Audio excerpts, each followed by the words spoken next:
bookshelf on Gumtree recently. It was an amazing experience. I'll quickly tell you about it and then I'll read the book. But I found it strange because it made me start to think about the way, like, our methods of communication have sort of changed over the years. You know, in the old days, if you wanted a bookshelf, you'd just go see Gareth the bookshelf guy, because he was the dude in your tribe that made the bookshelves. He had a little bookshelf cave. He was reputable. Now any mad bastard can sell their shit on Gumtree. You know what I mean? As a species, we're sort of able to cope with knowing and gossiping about around like 100 or 150 people. That's like the limit of our tribe. Any more than that, it starts to get confusing, which is why we created abstract constructs like territories and deities to unite larger groups of people under an imaginary common factor. And it works a treat because we only really gather en masse on special occasions. But I think like social media and it's fucking all that up, you know. I don't think we're able to deal with the thousands of people we're connected to on a daily basis, and as a result, we neglect our immediate 150, you know. That's why I never get invited to parties anymore. It's not because I ramble on about veganism and fisting old ladies. It's because I'm not on Facebook and everybody just assumes you are. I am so behind on the births, deaths, and marriages of my friends that I feel like the time traveler's wife every time I go to a party. I'm like, this is Tim, he's our son, he's 6 now. Fucking didn't even know you were pregnant. Anyway, and you know smartphones aren't that great. You know that, right? They're not that great. You don't need the internet in your pocket. You work at Coles, okay? You're not working for the president. You don't need it. You don't need that much information. And also, what was the point of developing opposable thumbs for you to take a photo of your head and post it on the internet and then just stand by for validation? No one gives a fuck about your head. They'll only validate it in order to gain permission to post a photo of their own head on the internet and stand by for validation. The people who give a fuck about your head will at some point see it in real life. Fuck your head and the neck it rode in on.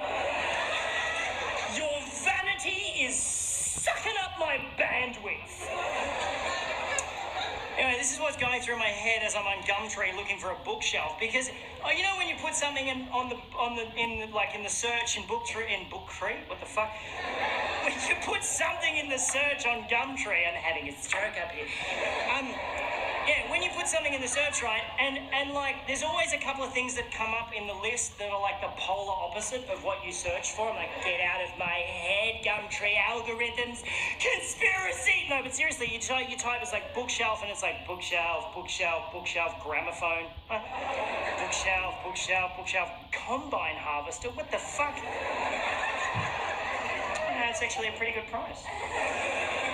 Anyway, on this particular day, I found 2 bookshelves that worked for me in terms of cost and, more importantly, geographical convenience, because I'd be fucked if I'm driving to Broadmeadows to pick up a bookshelf, right? So I type in bookshelf and I see the 2 things and I'm like, okay, one salary is Kathy, the other is Morgan.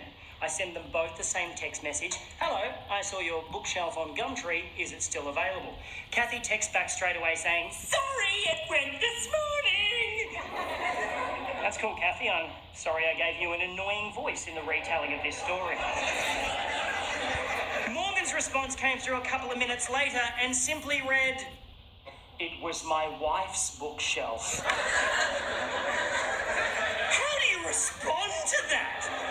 Aside from the fact that it doesn't answer my fucking question, his use of past tense in that sentence unnerved me slightly.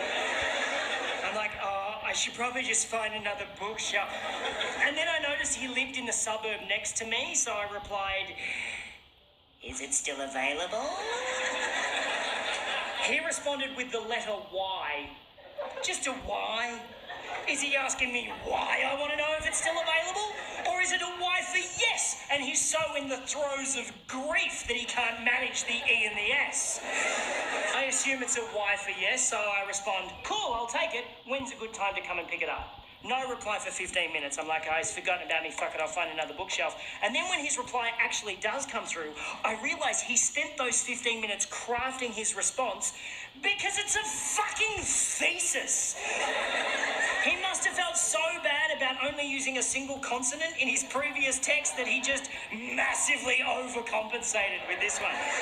Also, for some reason, felt that the use of punctuation, entirely unnecessary. So it's just one obscenely long sentence which reads, "You must come and pick up now. I only have short time here at house and also it wide. So bring van or trailer and there stair. But I can help you carry downstairs. If you come park out front, walk up past ring bell and I will help you carry it to trailer or van. I only accept cash. And if you do not come now, I will sell it someone else."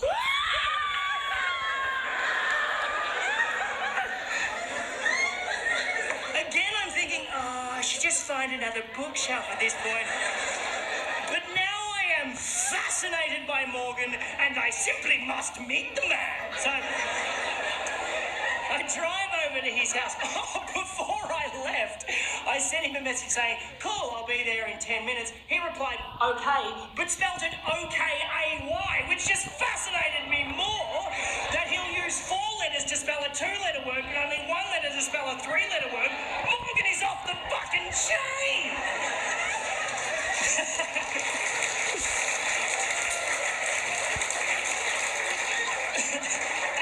Driving over to his house, I'm trying to picture what he's going to be like, you know.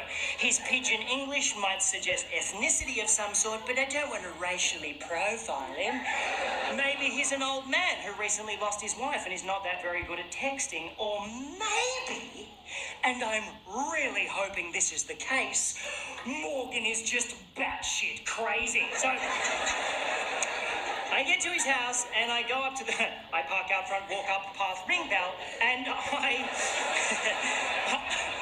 I brace myself for the door to be opened by like an old man in a smoking jacket, wearing fishnet stockings and suspenders, just puffing on an opium pipe, while a butler just creepily polishes a goldfish in the background. And then a tiny pug dog wearing a fez hat just trots up the hallway, sits on the mat, looks up at me and says, "Welcome to our lovely room." And then the door opens and I am thoroughly disappointed. Before me stands an average Caucasian male in his mid-30s, dressed casually, hipster chic, stubble, glasses with designer frames, expensive watch. I immediately think architect, but the house is too cheesy for that. It's like a double-story doll's house with bay windows. But definitely a designer of some kind, maybe a graphic designer. He's too skinny for manual labour. He's too hip for the public sector. But this can't be Morgan. Because Morgan's text messages would suggest that he's not that technically savvy. And then the man standing in front of me says, "Hello, my name's Morgan." And the plot thickens! He invites me in, shakes my hand, closes the door, and 20 minutes later, I will be witnessing Morgan perform some of the most aggressive acts of violence I've ever seen in my life. And I will be speeding away in my car, bleeding from the face. Here's how this shit went down. I go into the house and I notice 2 things immediately. 1, this is a house in the throes of renovation. Nothing too extreme, but there's like drop sheets on all the furniture, there's freshly painted walls, there's a bathtub wrapped in plastic in the hallway awaiting installation. Someone's doing some work on this house. The second thing I notice, on the way up the stairs to the 2nd floor, on the 1st floor landing, is a wedding photograph featuring a very cleanly shaven Morgan with a very beautiful bride, very much in love. The photograph is very much on the floor and the glass in the frame is very much smashed. She's not dead, she's left him, and the plot thickens a bit more for Morgan. And as Morgan unceremoniously, kicks the photo frame to one side on the way up the stairs, I really wanted to pry into Morgan's life and ask heaps of inappropriate questions. But he was clearly a broken man. He had this terrible air of sadness around him, so I didn't want to intrude. Luckily for me, though, I didn't have to, because Morgan immediately began oversharing and told me the whole fucking story.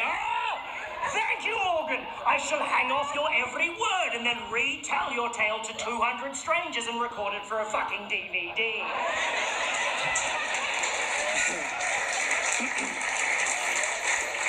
He is a graphic designer, yes, and he's really good at it. He does like massive rebranding campaigns for large corporations. He gets flown all over the world doing this shit, right? About 4 years ago, a woman hired Morgan to rebrand her florist business, and he did such a great job, she married him. And he thought everything was just fine until about 3 months ago. Morgan had to do a presentation in Sydney, right?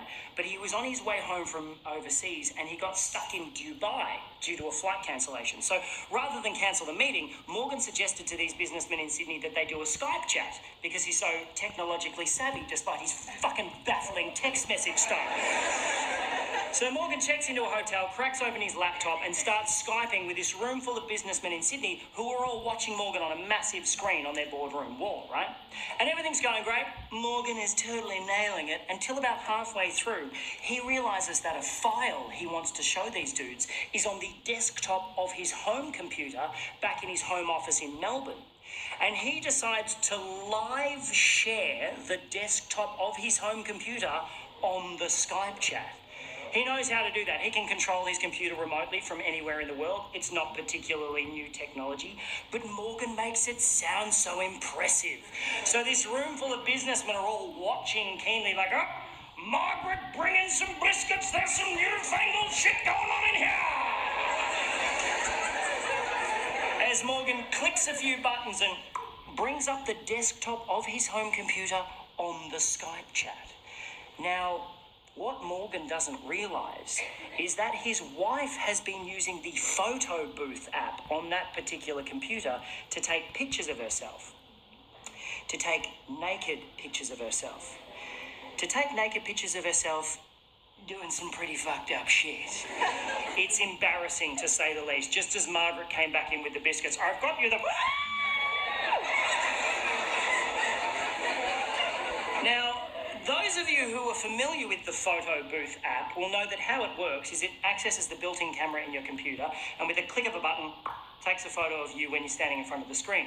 And if you know that, you'll also know that if you leave that application open, the camera also stays open, witnessing whatever may be happening in front of the computer in real time. Such as your wife in your home office fucking your best mate.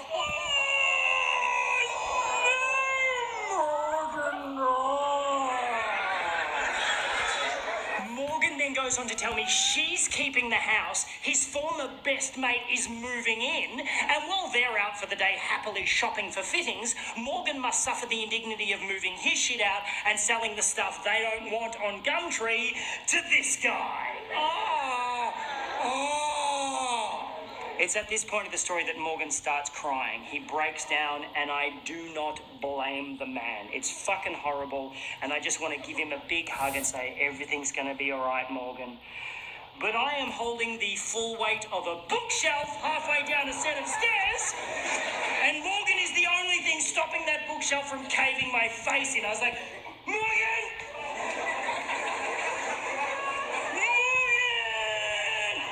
Morgan managed to pull himself together for about 8 seconds and then just went, bah, and let the bookshelf go. I fell backwards. It literally rolled over me and took out the light hanging above the staircase. I'm now lying on my back, getting showered in broken glass, as the bookshelf turned end over end and just went thonk right through a freshly painted wall at the bottom of the stairs. I'm like,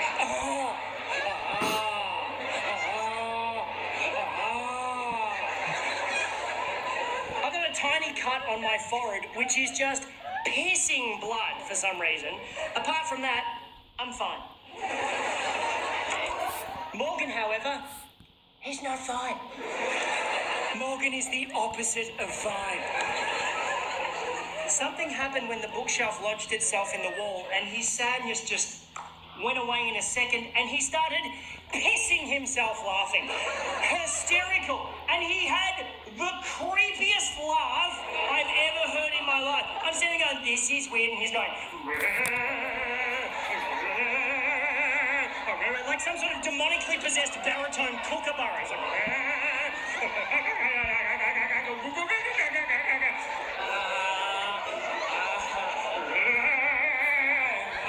Can I still have the bookshelf? He's like... We extracted from the wall. The bookshelf, incidentally, showing no sign of having just rolled down a staircase and smashed through a wall.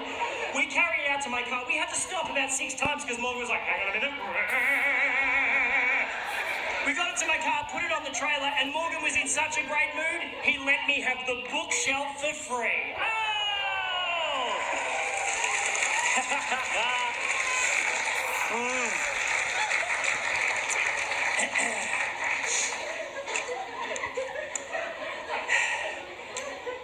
And that's where the story should end. But there was something about the bookshelf going through the wall that flipped a fucking switch in Morgan's head, and he is now hungry for more destruction. So as I started tying the bookshelf down to my trailer, Morgan just strolls over to like an upright mailbox on the front lawn and just starts trying to wrench it out of the ground, just really putting his back into it. I'm like, you okay, buddy? He's like, yep. He pulls it out of the ground, whereupon he wields it like a fucking battle axe and just starts smashing up the front garden, just beheading the daisies, fucking up the lavender. I'm like, oh, hey, Morgan, maybe you want to stop and think about that. And he wheeled around and looked at me like Jack Nicholson chasing Shelley Duvall up the stairs in The Shining and said, why don't you mind your own fucking business? Yep, cool, man. Yep.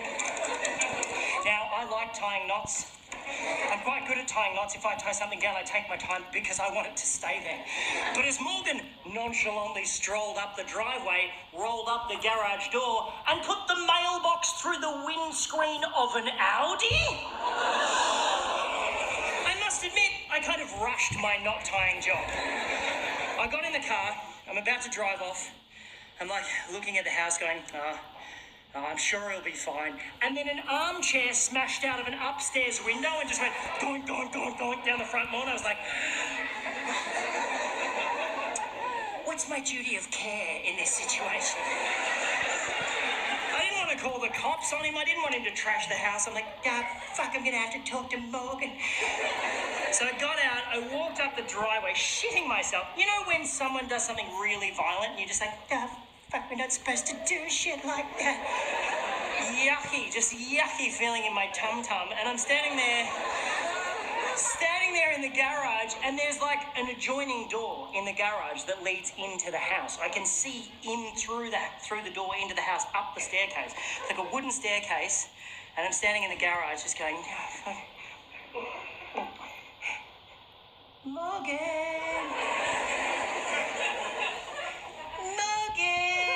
Like I was calling a cat for its dinner. Like, Morgan! Muggy! And then I notice a small trickle of water start to come from the top step. And then a little bit more water, and then quite a lot of water.